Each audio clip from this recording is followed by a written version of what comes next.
Contact lenses are really important to the independent doctor. And one of the things that is really tough for them is that the patient will order 1 or 2 boxes and then leave. And so this has been a challenge for many years and one that Marlowe meets head on. Marlowe meets the consumer where they want to be met. They're on their phones, they can order the way they want to order. It's finally solving a problem that's been part of independent optometry for many years.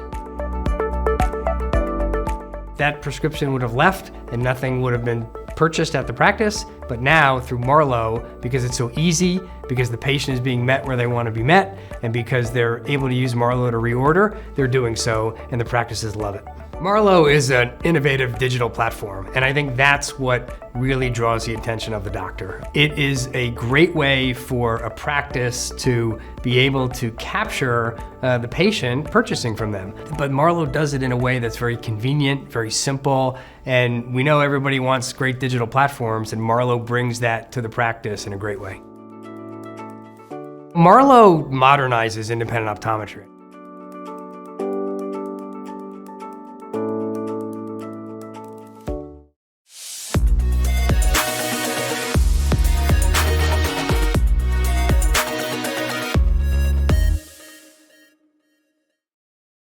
Hi, welcome to another episode of I Own a Business, where we focus on helping practice owners grow the practice of their dreams. I'm your host, Dr. Steve Vargo, and today we have, I believe, our first return guest.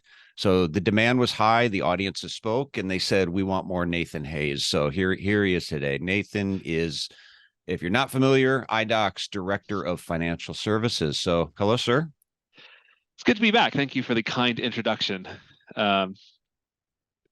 Always love spending time with you. So a lot of times what I'll do with these is I go back after we record them and I listen to them. And from that, I decide on a title, because sometimes the direction goes different than maybe I thought it was going to. But I'm going all in on the title. We're going to lead with the title. We're going with, what is my practice worth? I think there's a lot of confusion and uncertainty out there when it comes to this issue.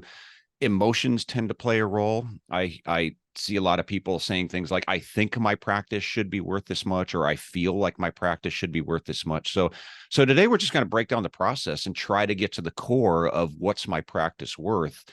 And let me lead with this. Maybe help describe the key factors initially that practice owners should consider when trying to determine the value of their practice. Yeah, and I think the most important factor is who's buying it. And I think this is a little trite, but your practice is worth what someone else will pay for it. And you know, you can talk to me or any other number of experts around like what you might expect your practice to command in the open market, but until you actually market it and find a pool of buyers or one, you don't really know what you can get for it. So, and I'll give some, valuation theory is just that, and there's good technical reasons why you can sort of think through what a practice should command, what someone can afford to pay for it. But I think for me, the most important thing to say is it really depends on who's buying it. And I'll give you just quickly, 3 examples. So let's take $1 million practice, and let's just say 3 potential buyers are someone who's going to run it as a satellite, someone who's going to come in and work it and be the OD there, and then a private equity group.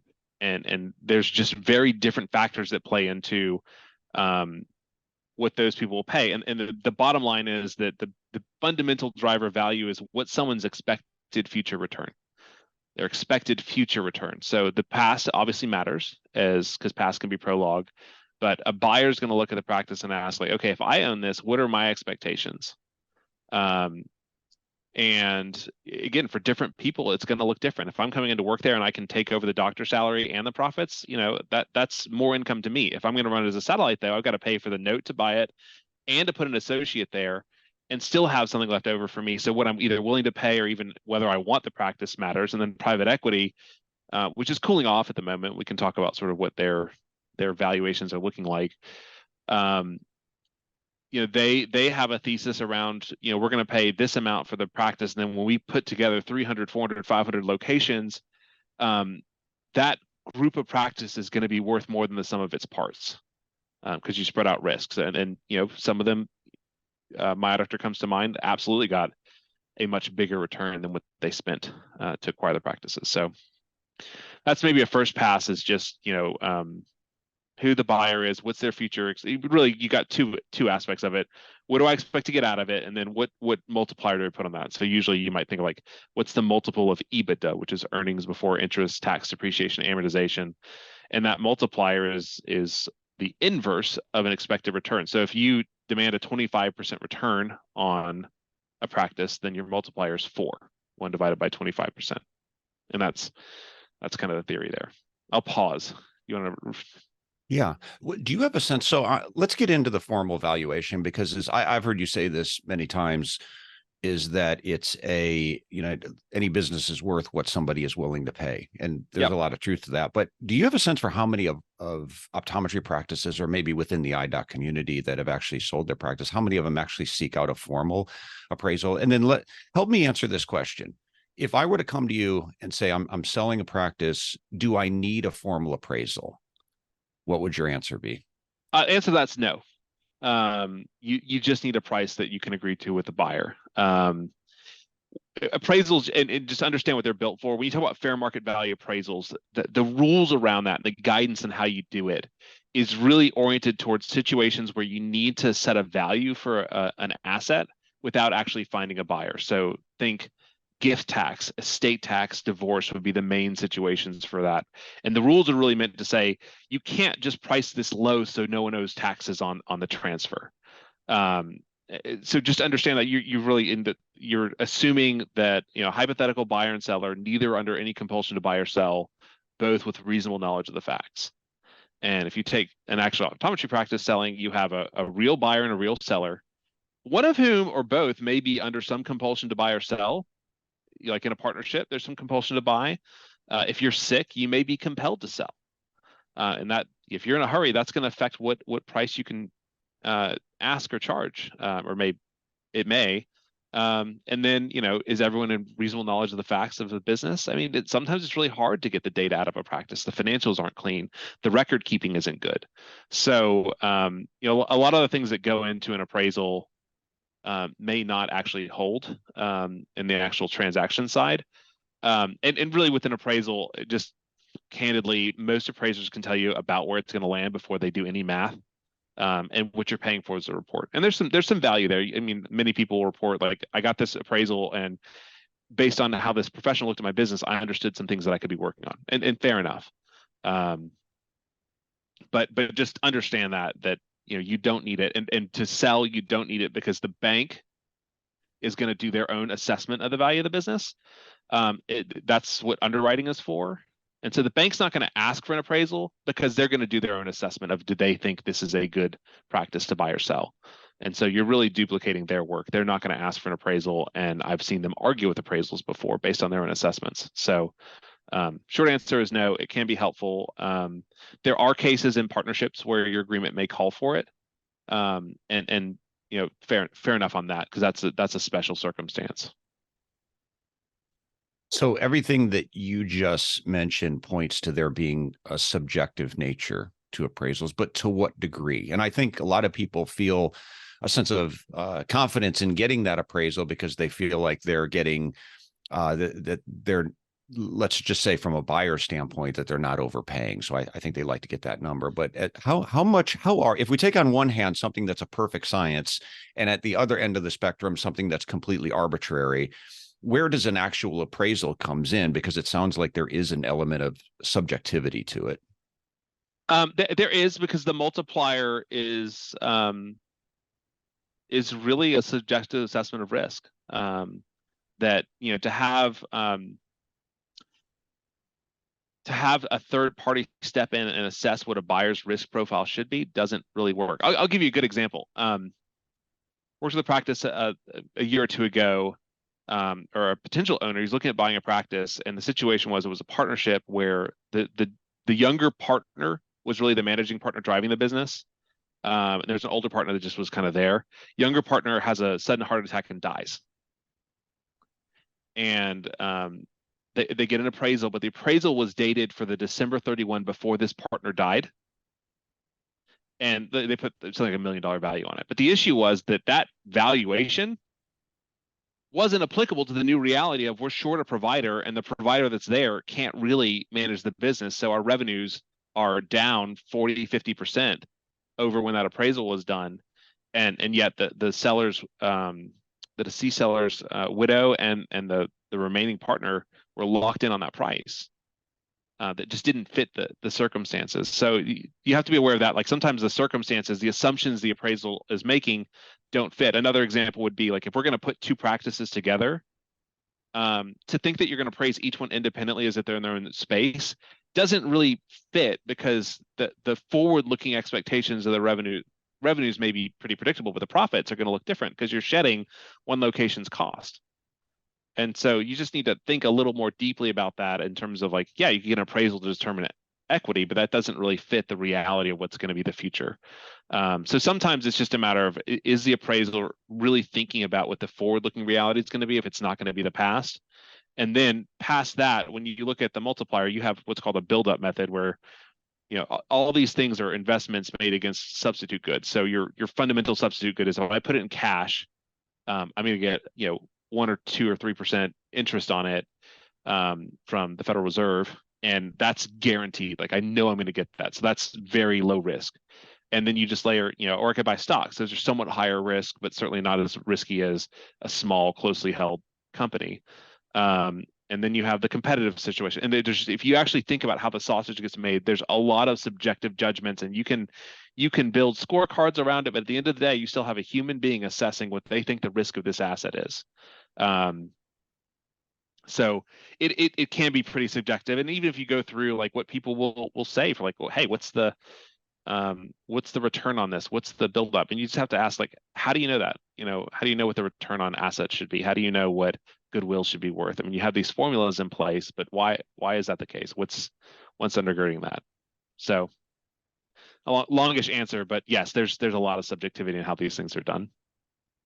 How much has PE changed the landscape? Let's go in that direction, because that's a hot topic. And how much has that changed? I think there's a consensus out there that's probably accurate, that PE will pay more than the typical sort of street value of a practice. But also I'm interested in your take, and this is probably a separate podcast in itself. So, but what are the pros and cons for owners considering PE? What are the common pros and cons of going in that direction? Yeah, the biggest change that PE has made as EBITDA as a financial metric was never discussed in eye care until PE started rolling up practices, and this is private equity, and using multiples of EBITDA as their main form, which is how those kind of groups will think about it. I think that yes, they pay more because their expectations are, you know, and their returns are different, and just maybe in concrete numbers. And one of these is a little rough, but my eye doctor was paying in their heyday before they sold to Goldman Sachs between 7 and 9 times earnings for practices. So that's earnings, EBITDA. You can use them interchangeably. They, back of the envelope, when they sold to Goldman, they got certainly better than 15 times earnings. So you pay 9 times earnings, you sell for 15 times earnings. That's a good flip on their investment. And so their expectations, and that's way more than you would typically see on private practices. So it's changed in that sense. And there are definitely cases where owners really have struggled to separate, like, that private equity can offer me this, my associate can be offering me something different, but it's not the same, and I get stuck on this number. Life's about trade-offs, and so really with private equity, you know, you're getting more money. It's not all guaranteed, so you may not get the full amount. Like the guaranteed amount is probably a lot closer to what fair market value is, and then the rest is earn-outs based on, or based on either you staying or you know, delayed payments based on performance. So there's some strings attached, and then the other piece is you've got to stay for usually 2 to 3 years, maybe up to 5, and watch these groups potentially turn your practice that was a full scope high medical practice into much more of a value play retail practice, depending on their model. So you have to stay and potentially watch your business get changed, and that can be hard for a lot of doctors to swallow. But for others, if you were behind on your savings and things were really high, a lot of owners got bailed out of not saving enough for retirement by, you know, what PE was offering. So, and those valuations have come down. So broad strokes, if you want to use multiples of EBITDA, which is really, and EBITDA, by the way, it's sort of the operating income of your practice, earnings before interest, tax, depreciation, amortization. You do need to price in a fair market rate for the owner's compensation, which is probably the biggest adjustment that people need to make. But there's also add backs like your car, things that the future buyer may not keep on the P&L. Private practices tend to trade for between 3 and, I'm saying tend to very carefully here, between 3 and 5 times EBITDA. Again, I mentioned in its heyday, up until all this inflation kicked off and interest rates went up, private equity is paying between 7 and 9 times earnings. That's probably more like 5 to 7 times earnings. So it's still more than you would expect from a private practice, but it's not the big jump where you see practices selling for 2.5 times their revenues, which is unheard of up until now. So that's probably the biggest changes they've made on the valuation. And it's, again, you just have multiple layers of where practices trade for, depending on who the buyer is. I think what we've heard from people who reach out to us who aren't necessarily at a point where they need to or they're ready to sell, but they've been approached by PE and they want feedback on that, it usually comes down to control. The majority of the time, I think what we hear is, well, I received a really good offer. It's tempting, but I'm just not ready to give up control. Yeah, and there's really 3 things that when you think about just exit planning, we want to think about, is the practice ready to transfer to somebody else? And that's we can get into that maybe a little bit in terms of what you can do to enhance your practice's either curb appeal or value. But the other 2 are like, hey, what do I need to fund my long-term wealth needs? So is there a gap between what I have saved up now and what I'm going to need for retirement or my long-term economic provision? And if they meet that one, then the third question is just, am I personally ready to let go? And there's a lot of owners, some are burned out and like, yeah, I'll take the money and move on. Most, if they're not that close, are going to hang on and continue running the practice. But that's a very personal decision, and it's going to vary doctor to doctor. Let's continue down the road of something you mentioned as far as the value. If you're at a point where you're starting to consider that exit plan, whether let's just say it's maybe 5 years or perhaps even longer, what are the things that a practice owner should be focusing on to continue to add to the value of the practice? You mentioned curb appeal and value. So could you expand on that? Yeah. I mean, fundamentally, working on sustainable profitability is the best thing you can do. So scale matters, income matters. So, being more robust, growing past a single doctor practice to being a multi-doctor practice is probably one of the best things you can do, both for like your lifestyle, but also just de-risking the practice if something happened to you. Make the less, this will sound counterintuitive, but the less your practice depends on you to run it, the more appealing it's going to be to a private buyer. Now, private equity, they sort of assume we can run it, but I've seen cases where an owner who just didn't know what to do with himself spent 3 days in management a week, and an associate actually passed on buying the practice because she thought, like, I can't do that much work. And the reality is it probably needed 6 hours a week of his time, not 24. And he just enjoyed it. So getting the stuff off of your plate, and for owners, this really means having a plan for replacing your patient care time and production, and transferable management. So do you have other managers, and especially if you have a spouse, like actually getting that spouse out of the management seat over time, so that when you sell and you're not there anymore, you're not pulling out both, a majority of the patient care and all the staff leadership. You think about those things. So, and in reality, like, these things are good for you as an owner. It's good for the business to learn to stand on its own 2 feet. But it also is going to make it a lot more appealing to anybody. And really, we see this a lot. I mean, you and I have talked about it. The owner that does manage to get themselves out of the lane and out of like the grind actually ends up helping the practice grow faster because they can put their energy in higher value activities and see the big picture. I think it's also aligned with the trends that we're seeing and hearing. And I want to be careful not to stereotype here, but one of the things we hear is that the younger generation of ODs, and fairly enough, they're more interested in work-life balance. We're hearing from, a segment of our membership saying they can't find as many ODs interested in owning. And I think, to your point, where if you can demonstrate that I have a business entity that's not as dependent on me, And what a lot of times what we see with those particular owners is they do have more work-life balance because they were able to replace themselves to some degree with associates, with leadership, and they tend to have more work-life balance. That I think it's fair to say that that would be more attractive to perhaps a younger generation of ODs. You think that's accurate? I think so. I think so. And even if you end up going like the private equity route, your contract for how much you have to work for them is going to be dependent on how much you were working for the business before. So, you're going to have more flexibility to negotiate less time, or even, in some cases where you're a truly remote owner, just sell it and walk away.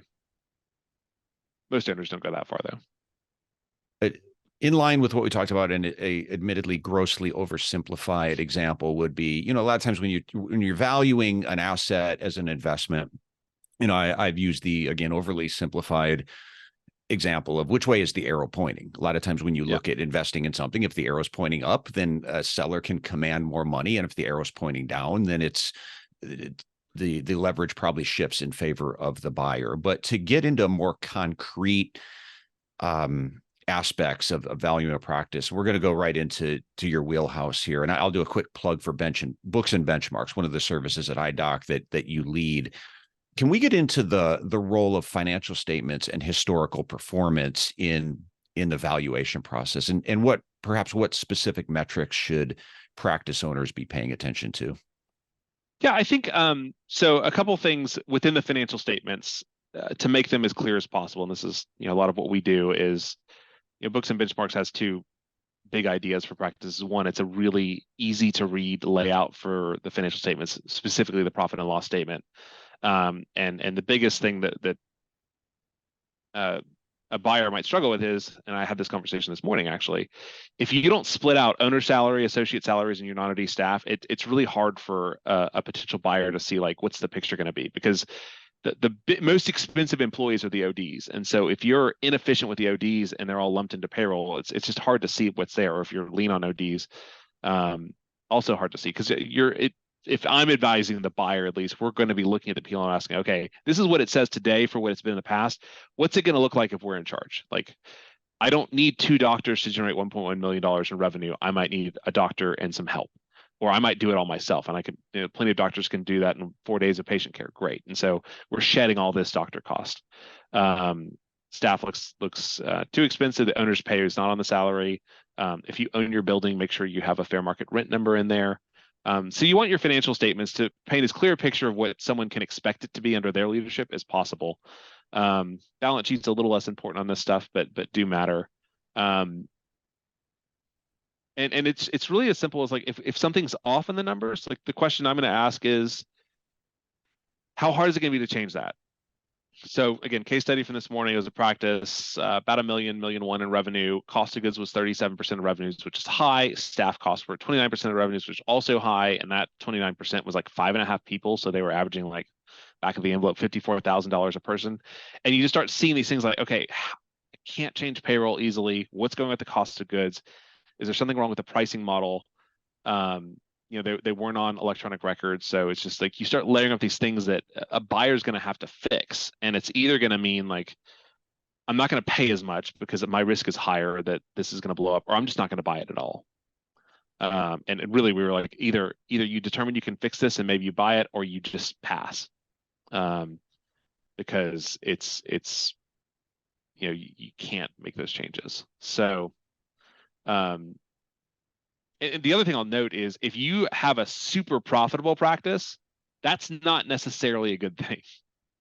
Because there's 2 ways you can be profitable. You could actually just be really efficient with your staff and your space and your technology, and maybe you're running at the red line, and we're going to say like, well, that's great, but we're still going to have to invest more to get the next level of growth. It also can be that you just haven't spent a dime keeping your business up, and your dispensary hasn't been refreshed since 1985, and your equipment's old, and the building's tired. And so, yeah, you're making a ton of money, but if I come in there and I want to make this thing sustainable for the next 30 years, I'm going to have to, on top of the purchase price, put hundreds of thousands in the infrastructure, equipment, and new stuff. So just be aware that bragging about your profit margins, to me, is not necessarily a good thing. I mean, obviously it needs to be somewhere, but probably north of 25% to the doctors, say north of 10, 15% to the sort of net after a fair market pay for the doctors. But at some point, more profit isn't a good thing. Not always. Like if you're a rural practice that just has low costs, fine, great. But also that comes with less growth potential. So again, buyers are going to make their own assessments, but there's a lot that kind of goes into that. You're focused on high profit. Let's talk about low profit for a second. We've heard of offices, practices just closing their door. They can't find buyers. Is there a number that you would look at? And maybe it's not specific. Yeah. There's probably not a specific number where you would say to somebody buying, you're better off just opening cold than you are buying that practice. Yeah, if anyone's run an appraisal, you'll know there's a couple of methods people use. You can use an asset-based method, just so it says which is more for holding companies or a company that's like, if you're heavy manufacturing, most of the value of the business is in the equipment. So that's one methodology. It doesn't really apply to optometry practice.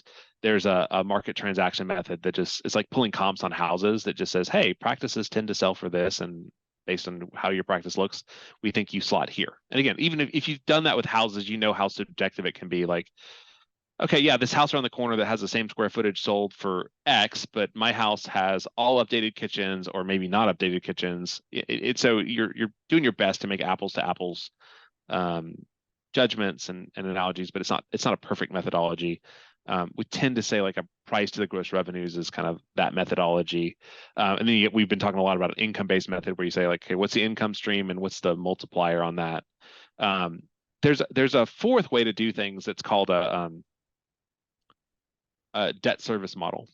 And it's not really a way to appraise it, but just understand if you're thinking as a seller about your business, it's the acid test for any transaction, which basically says, okay, I expect to earn $250,000 as the owner of this business. And to buy it, my payments to the bank are going to be, let's just say $100,000 a year, $8,300 a month. Is that 150 left over an appropriate return, both to meet my lifestyle needs and to, justify the risks and headaches of owning this practice as a baseline? And then, of course, I have my expectations on growth potentially. So yeah, there's an absolute sort of acid test. I mean, the practice I was looking at this morning is throwing off like $170,000 to the doctors, asking $500,000. It's like, so you're going to buy this for, let's say it's $65,000 a year in debt service, and it's only throwing off $160,000 to the doctor. So now we're at $100,000. We still got to pay a doctor with that. Like there's nothing left over for the buyer if they're not working there.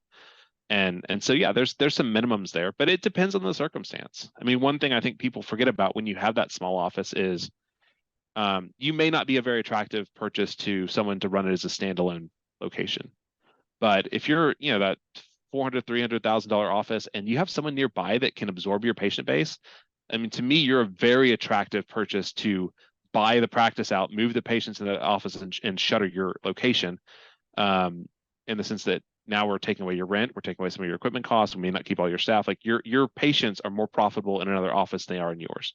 So there's that's kind of a long-winded answer, but there's ways to approach this depending on who you are as a practice owner. It's not that you're not sellable, it just changes who buys you. And you might go to ophthalmology and they may want you just as a referral source for surgery, and their calculations look different in terms of your value to them. So again, I just stress like who's buying you and what they expect to get out of your business is way more important than what some appraiser like me says in a vacuum of like with some pretty rigid assumptions around who's buying the practice. For that low revenue practice that says, but Nathan, you could come in and buy my practice and do all these wonderful things, add technology, start seeing more medical, and you could blow this thing up. That's why it's worth X amount more than what the market would typically say. I was in that situation once looking at a practice, and that's what I was hearing from the owner. And it was a low revenue practice, but he kept telling me about all the things that I could do. And that's why it was worth paying above market. Yeah. And I was actually working with somebody else who said, that's his problem, not yours. He goes, he can't expect you to pay for 30 years of not investing and growing the practice. Where do we draw the line on that? Because I know there is something to be said. If you think you can come in and gobble up this $400,000 practice, and I can really do that, versus trying to be sold by an overzealous owner trying to convince you to do the things that he or she didn't do along. How do you consolidate that as a potential buyer? I think it depends on who you are and your risk tolerance. So I'm broadly of the view that when doctors bet on themselves, they tend to be right. So we don't often see someone who's willing to take the risk of buying a practice, take it over and kill it. It's happened, but it's not common. So to the extent a buyer wants to take the risk, I think it's fine. I think as if you're in the seller's seat, just be aware that your peers are just as conservative as you are and risk averse. And so the chance that you're going to find some young doctor who's never done it before, who's just willing to pay you extra for the potential in the business, highly unlikely they're going to do that. Some will, and they may be fine. I mean, when I'm working with the buy side, and I tend to be a little more charitable on valuations than maybe some others, partly because I believe in the buyer's ability to grow it, partly because I just think there's value there. And I think what you really want to get is control of the business. So if you want the asset within reason, you should pay what it takes to get it. If you want the practice, because most owners do great when they take over. It's important to say that. Definitely seen situations where someone who has either bought or started multiple offices looks at a weak office and says, like, yeah, I know I can make this better, and so I'll pay extra. If you've done it before, I'm more comfortable with you saying that. But that's the buyer saying, look, I know it's overpriced, but if I take over this $400,000 office, it's $1.2 million in 3 years, and they'll pay it because they've done it before and they know they're going to do it again. They know how to do it, and it's a smart bet on themselves because but again, that's their subjective risk assessment driving what they're willing to pay to get control. And they're still going to negotiate with you. They may not pay that much, but they may be more willing to pay more. I wouldn't bank on that if you're the seller, though.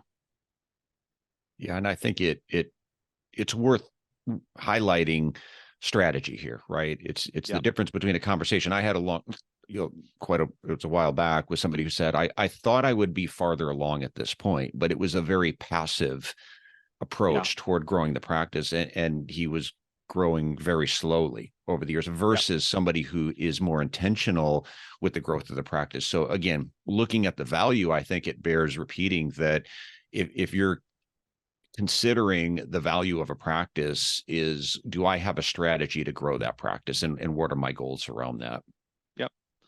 Yeah. And again, I think I'm a big fan of this discussions that other financial professionals I have when we look at the universe of optometrists and your peers, Steve. We all think that they should go buy the bigger practices, but it's a real challenge for sellers that, like, a lot of people don't want to take on $2 million in debt to buy a $3.5 million practice, where yes, it's more expensive, but the thing, so sellers and prospective owners listening, the money's there right now. You can absolutely get financing to buy practices. That is not, everyone seems to think that financing is a limiting factor here, or student loan debt. Neither of those things are going to stop you from getting a loan to buy a practice at a reasonable price. But the appetite of young owners or prospective owners to take on that much debt, it just feels like a lot. I finally talked to some doctors who are looking at like a $5.5 million optical, and you just don't hear this very often. Like, yeah, we know it's going to cost $3.5 million, and we're totally willing to do it because it's going to cash flow from day one. The reason you pay more for larger practices and the reason you should be willing to do it is that instead of having to fix stuff, it's a turnkey operation where you should step in and just have the cash flow from day one. The systems are there, the patient base is built, the staff is trained, and that's what you're buying. You're buying all that infrastructure, the location, equipment, staff, brand, history, and it's worth something because it's less risky because it's been doing it for a while. Whereas that weaker practice that may be in decline, like, it is more risk. It's hard to turn those things around. It's hard to train patients to pay copays and pay premium pricing. It's hard to train staff to ask for copays. And believe it or not, we see it regularly that practices haven't been charging copays, don't price it appropriately. And so you buy this weak office and you end up losing all the staff and all the patients, and you basically got a cold start. And it may be a little more affordable than that, but it's still like, that's a lot of stress to turn over your team and to turn over the patients. Yeah, it's a great point, because that's what I'll typically hear on when somebody buys it, which you refer to as a weaker practice. Is a lot of times it's a practice that's been in existence for 20, 25 or years or more, and they got a good deal on it because it is a weaker practice, a lower revenue producing practice. But 99 times out of 100, you're going to hear about all the changes they had to make and how challenging that was to implement those changes. And these are difficult changes. These are culture changes. These are staffing changes. These are patient perception changes. Yeah. And that buyer probably thought it was less risky to spend less on a practice, when in reality, it's a much higher risk. I mean, the reason it's less expensive is it's a higher risk business. It's not a guaranteed thing that you're going to step in there and enjoy the same success going forward.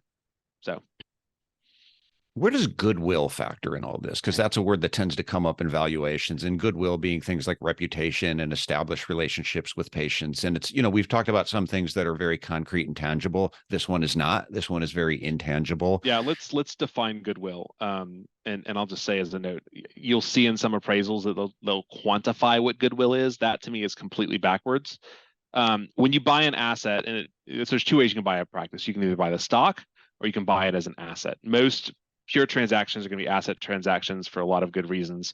And when you do that, you have to allocate the purchase price for the IRS across multiple categories. There's 7 that technically are considered, 3 applied optometry. So you're looking at equipment, inventory, and goodwill. And basically, when you think about what goodwill is if you take the purchase price, every part of the purchase price that isn't explained by the physical assets and inventory is goodwill. So everything above the value of the equipment, the value of the fixtures and furniture, the value of the inventory is goodwill. For most practices, that's going to be most of the purchase price. And it really matters mostly for tax purposes. Sellers are going to want as much of the purchase price as possible to be goodwill, because they can that's taxed at capital gains versus ordinary income on some of the other assets. Buyers want more to be to the fixed assets because they can depreciate those in their taxes. And the bottom line is both parties have to report the same numbers to the IRS. But most of the practice value should be goodwill. Like, practices aren't capital intensive things to run. Most of the value is in the patient base and the brand.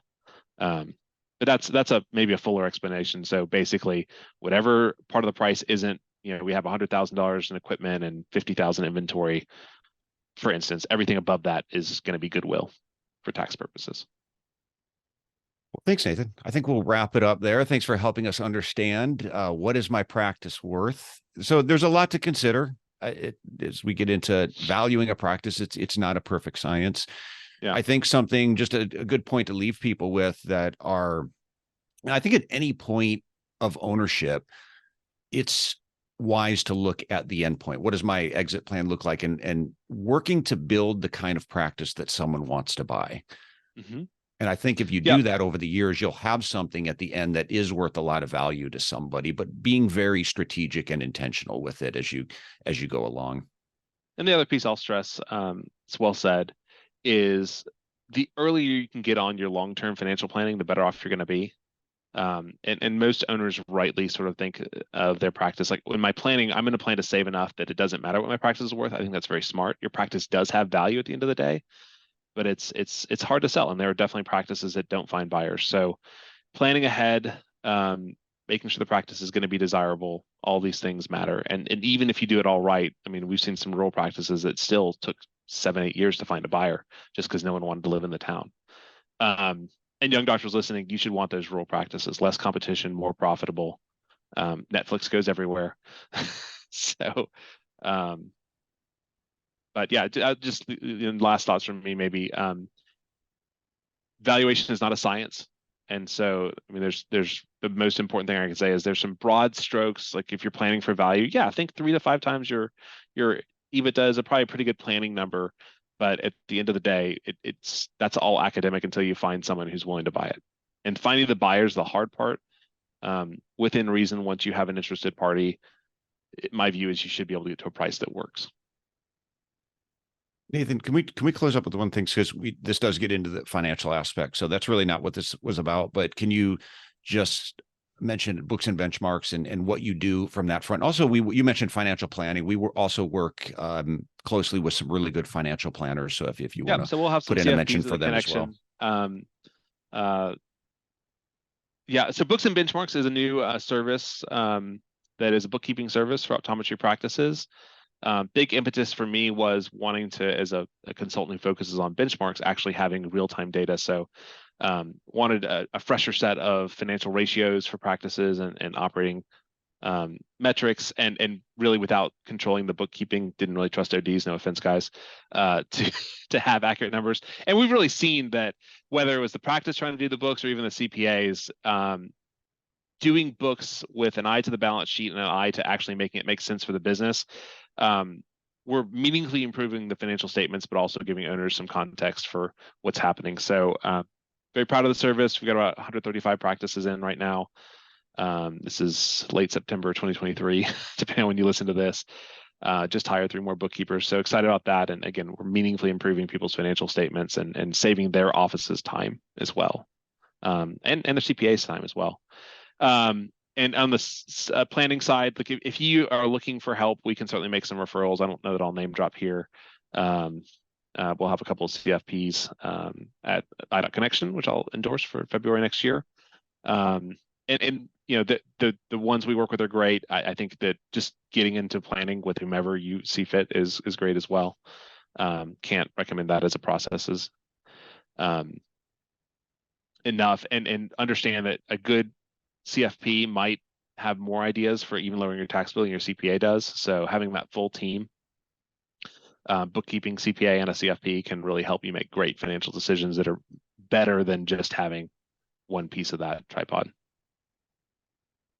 Well, thanks again. This is very helpful and insightful, really, for anyone at any stage of owning their practice. So whether you're at that exit stage or whether you're just starting out, keeping an eye on continuing, like I said, continuing to strategize and being intentional with building the kind of practice that somebody someday is going to be willing and interested in paying a lot for. So yeah. Thanks again, Nathan.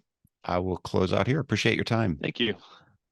So thanks to Nathan, and thanks for everyone for listening. And if you'd like more information about IDOC and how we work with ODs to help them grow their practice, you can find out more at IDOC, that's IDOC.net. And thanks for listening.